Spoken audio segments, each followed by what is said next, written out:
नमस्कार, मैं प्रोफेसर सतीश चंद्र झा अपने चैनल में आपका पुनः स्वागत करते हैं। यदि जीवन है तो संघर्ष तो होंगे, दुख सुख तो होंगे। इसीलिए जीवन में हर प्रकार के अनुभवों से गुजरना पड़ता है। कभी हमें संकीर्ण रास्तों पर चलना पड़ता है तो कभी राजमार्ग से भी हम गुजर जाते हैं। इसका एकमात्र कारण 9 ग्रहों का 27 नक्षत्रों में परिभ्रमण को माना जा सकता है, क्योंकि यही ग्रह तो हमारे जीवन में कभी उथल पुथल मचा देने का कार्य करते हैं और कभी हमें अनायास ही सारे के सारे ग्रह समर्थन में खड़े होकर हमारे जीवन को फर्श से अर्श पर पहुंचा देने का कार्य करते हैं, आसमान की बुलंदियों पर ले जाने का कार्य करते हैं। कहा भी गया है कि ग्रहा राज्यं प्रेक्षन्ति ग्रहा राज्यं हरन्ति च ग्रहेर व्याप्तमिदं सर्वं त्रैलोक्यं शौचराचरम। अर्थात ग्रह ही हमें जीवन में मान सम्मान यश प्रतिष्ठा देते हैं, राज्य देते हैं, पद देते हैं और यही कभी हमसे सब कुछ छीन लेने का कार्य करते हैं। परंतु इन सबों के बीच भाग्य की भी एक अहम भूमिका होती है। कहा गया है कि भाग्यं फलति सर्वत्र न विद्या न च पौरुखम। आपके सारी विद्या, आपका विद्वता, ज्ञान, उपदेश सब कुछ धरे के धरे रह जाएंगे यदि भाग्य का साथ न मिले। अतः कुंडली में भाग्य भाव को देखना अत्यंत आवश्यक होता है। यही तो हमारे जीवन में हमें सफलताओं की ओर ले जाने में सहायता प्रदान करता है। अन्यथा धाराओं के विपरीत चलने में तो संघर्ष बढ़ जाती है। साढ़े साथी के अंतिम दौर से गुजरते हुए बृहस्पति प्रधान धनु राशि के लिए अगस्त माह मिले जुले परिणाम लेकर आने वाले हैं। माह के प्रारंभ में ही आपके चारों केंद्र स्थान रिक्त पड़े हुए हैं। यहाँ किसी भी ग्रहों की बल प्राप्त नहीं हो रही है। अतः स्पष्ट रूप से कहा जा सकता है कि आपको कहीं से भी इस माह बहुत अधिक सहयोग प्राप्त नहीं होंगे। अपने कर्म के बदौलत ही आप सफलताएं अर्जित करेंगे। चाहे आप नौकरी में हो अथवा आप व्यापारिक गतिविधियों में हो, बहुत अधिक दूसरों से आपको सहायताएं नहीं प्राप्त होगी। आपके राशि के स्वामी देवगुरु बृहस्पति बनते हैं, जो वक्रगत अवस्था में आपके पराक्रम स्थान में संचरण कर रहे हैं। अतः जब भी कभी राशि स्वामी वक्रगत अवस्था में आते हैं तो लोगों के द्वारा लिया गया निर्णय कहीं न कहीं कुछ गलत भी हो जाते हैं। आप अपने बुद्धि के बदौलत जो भी कार्य करेंगे उसमें कुछ न कुछ उल्टे भी पड़ सकते हैं। इस अवधि में आपके परिश्रम में वृद्धि होंगे, क्योंकि राशि स्वामी परिश्रम पराक्रम के भाव में विराजमान है। पराक्रम तो आप करेंगे, समाज में कुछ मान सम्मान यश प्रतिष्ठा की भी प्राप्ति होंगे, परंतु संघर्ष आपके बढ़ जाएंगे। आपके धन कुटुंब वाणी भाव में स्वगृही शनिदेव विराजमान है और यह साढ़े साथी का अंतिम दौर से आपका सफर चल रहा है। साढ़े साथी के प्रभाववश चंद्रमा ग्रसित हो जाता है और चंद्रमा तो मन के कारक होते हैं। अतः आपके द्वारा लिए गए निर्णयों में निश्चित रूप से कुछ न कुछ परेशानियां उत्पन्न हो सकती है। धैर्य में कमी रहती है। आक्रोश में अधिकता रहने के कारण जीवन पथ पर कभी कभी समस्याओं का भी सामना करना पड़ता है। बनते बनते कार्य बिगड़ जाना, यह भी तो साढ़े साथी का ही असर माना जा सकता है। परंतु आपके धन के लिए, आपके अचल संपत्ति के लिए यह शनिदेव अत्यंत ही सुखद प्रभाव देने वाले हैं। परंतु अगले साल आप साढ़े साथी के दौर से निकल जाएंगे और शनिदेव आपके पराक्रम भाव में आ जाएंगे, जहां शनिदेव का अत्यंत ही सुखद फल आपको 2.5 वर्षों तक प्राप्त होता रहेगा। परंतु अपने वाणी पर ध्यान रखना आपके लिए आवश्यक होगा। अपने धन को भी आप सोच समझकर यदि व्यय करते हैं तो अचल संपत्ति में निश्चित रूप से वृद्धि होंगे। पराक्रम भाव में आ जाने से देवगुरु के आपके पराक्रम में तो खूब वृद्धि होंगे। आप कार्य तो करना चाहेंगे, परंतु तीसरे भाव से जब भी कभी शुभ ग्रह का संबंध बनता है तो व्यक्ति में उतनी अधिक कर्मठता नहीं रहती है, वह थोड़ा सा शिथिल हो जाता है, कार्य करने में अरुचि पैदा हो जाती है। छोटे भाई बहनों से आपके अच्छे संबंध बने रहेंगे, छोटी छोटी कुछ यात्राएं होगी जो आपके लिए अत्यंत ही सुखद रह सकती है।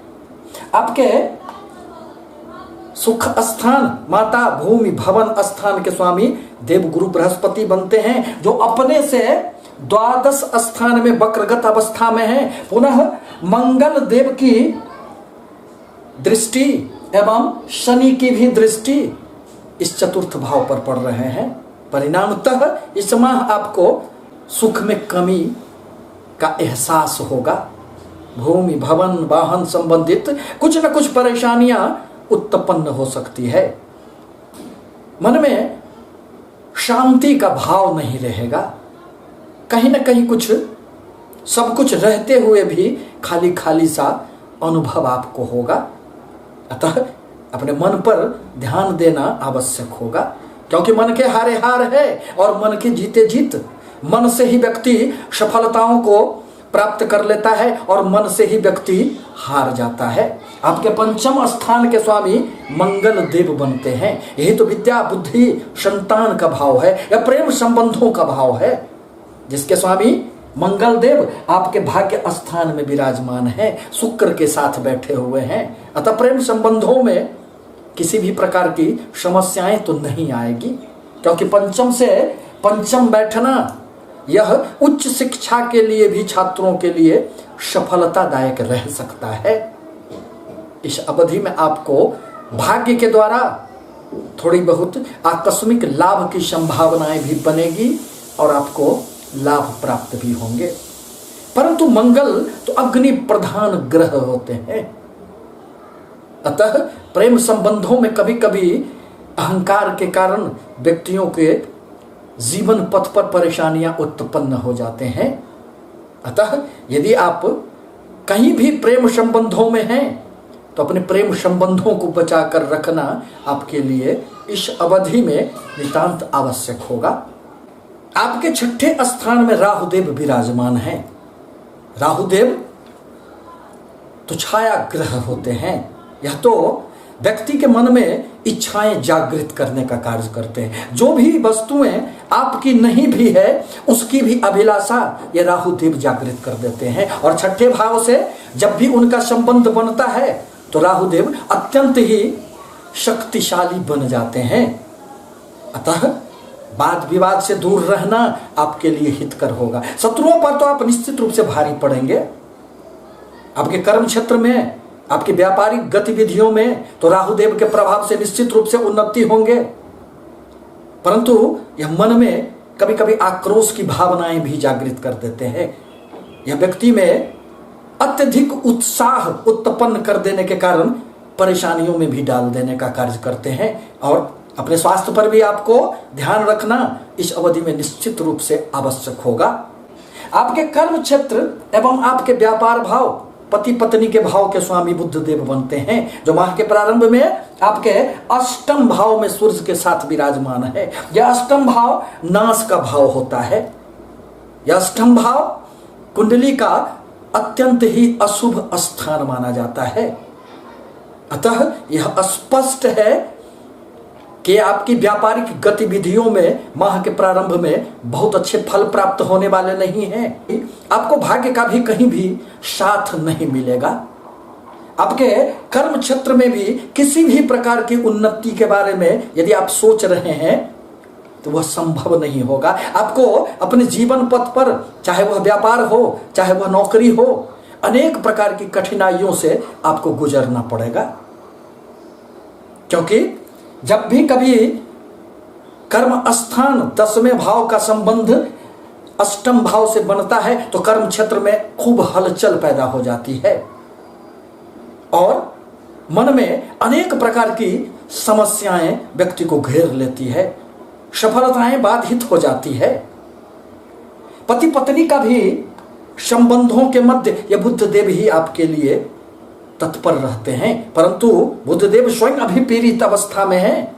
अतः दाम्पत्य जीवन में भी अभी आपके सामंजस्य का अभाव बना हुआ रहेगा। परंतु आवश्यक है कि व्यक्तियों को अपने जीवन साथी के साथ मिलकर सफर तय करने में आसानी होती है। एक दूसरे के हाथों में हाथ डालकर यदि आप अपने जीवन पथ पर चलते हैं तो अंधकार छट जाते हैं, क्योंकि कहा भी गया है कि भार्या मित्रं गृहे शुचौ। ये भार्या, ये धर्म पत्नी तो घर के मित्र होते हैं जो हमारे दुख में सुख में साथ देने का कार्य करते हैं। फिर अहं का टकराव कैसा, तब तो फिर सफलताएं आपकी बाधित हो जाएगी, क्योंकि यही तो व्यापार का भाव है और यही पति पत्नी का भाव है। अतः यदि आप किसी भी प्रकार की व्यापारिक गतिविधियों में सफलता चाहते हैं तो अपने दाम्पत्य जीवन में खुशियों को लाना होगा। आपके अष्टम भाव में सूर्य देव विराजमान है बुध के साथ। अतः स्वास्थ्य पर निश्चित रूप से आपको ध्यान देना होगा, क्योंकि सूर्य देव आपके भाग्य स्थान के स्वामी हैं और यह आपके अष्टम भाव में विराजमान है। सूर्य देव की आपके धन भाव पर भी दृष्टि पड़ रही है, जहां शनि देव विराजमान है, और शनि एवं सूर्य में शत्रुता होने के कारण आपको अचल संपत्ति का नुकसान हो सकता है। साथ ही साथ आपके क्रोध में अधिकता होने के कारण आप अपना ही अहित कर लेंगे, और भाग्य स्थान के स्वामी का अपने से द्वादश स्थान में जाना यह अच्छा नहीं माना जाता है। परंतु 17 अगस्त को सूर्य का राशि परिवर्तन होगा और वह आपके भाग्य स्थान में स्वगृही प्रवेश करेंगे। फिर आपको भाग्य का खूब साथ मिलेगा। आपको अपने कर्म क्षेत्र में निश्चित रूप से फिर खूब सफलताएं प्राप्त होगी। बुध देव का भी राशि परिवर्तन होगा और वह 9 अगस्त को आपके अष्टम भाव से निकलकर आपके भाग्य स्थान में प्रवेश कर जाएंगे और माह के अंत में वह स्वगृही आपके कर्म क्षेत्र में आएंगे। अतः 9 अगस्त के बाद आपको अपने कर्म क्षेत्र से संबंधित थोड़ी थोड़ी सफलताएं प्राप्त होने लगेगी। आपके लाभ स्थान के स्वामी शुक्र देव बनते हैं, जो आपके भाग्य स्थान में विराजमान है। अतः लाभ की निरंतरता तो बनी रहेगी, परंतु कोई चमत्कार नहीं होने वाला है। आप यदि कहीं से भी बहुत अधिक लाभ की संभावनाओं को तलाश कर रहे हैं तो वह माह का उत्तरार्ध समय होगा। परंतु यह तो गोचर कुंडली है। आपकी जन्म कुंडली के आधार पर ही बहुत सारी बातें ज्ञात की जा सकती है। यह दोनों कुंडली के आधार पर ही व्यक्ति का भविष्य निर्भर करता है। महादशा, अंतरदशा, प्रत्यंतर दशा किन ग्रहों की चल रही है और गोचर में उन ग्रहों की क्या स्थिति है, इन दोनों बातों पर विचार के उपरांत ही जीवन में सफलताएं एवं असफलताएं निर्भर करती है। द्वादश स्थान में केतु देव विराजमान है और मंगल की चौथी दृष्टि भी आपके द्वादश स्थान पर पड़ रहे हैं। अतः यह भाव भी अचानक हानि का भाव होता है। अनेक तरह की यात्राएं हो सकती है जो आपके लिए बहुत अधिक सुखद नहीं कही जा सकती है। मन में अचानक ही गृहस्थ जीवन को छोड़कर धर्म के प्रति रुझान पैदा होंगे। मन में कभी कभी अशांति का भाव पैदा हो जाएगा।